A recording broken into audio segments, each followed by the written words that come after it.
Hello everyone, ഞാൻ doctor Xavier.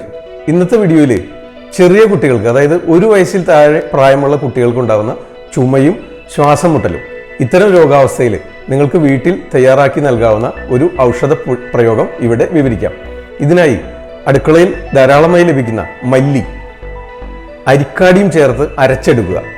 അതിലൽപ്പം പഞ്ചസാരയും കൂടെ ചേർത്ത് യോജിപ്പിച്ചതിന് ശേഷം അരിച്ചെടുത്ത് 1 ടീസ്പൂൺ വീതം ദിവസം പലവട്ടമായി സേവിച്ചാൽ കുട്ടികൾക്കുണ്ടാവുന്ന ചുമയും കഫക്കെട്ടും ശ്വാസതടസ്സവും ശമനം ലഭിക്കുന്നതാണ്. ഇത്തരം ആയുർവേദ അറിവുകൾ ഇഷ്ടമായെങ്കിൽ ഈ ചാനൽ സബ്സ്ക്രൈബ് ചെയ്യുക, വീഡിയോ മറ്റുള്ളവരിലേക്ക് ഷെയർ ചെയ്യുമല്ലോ. നന്ദി, നമസ്കാരം. ഞാൻ ഡോക്ടർ സേവ്യർ.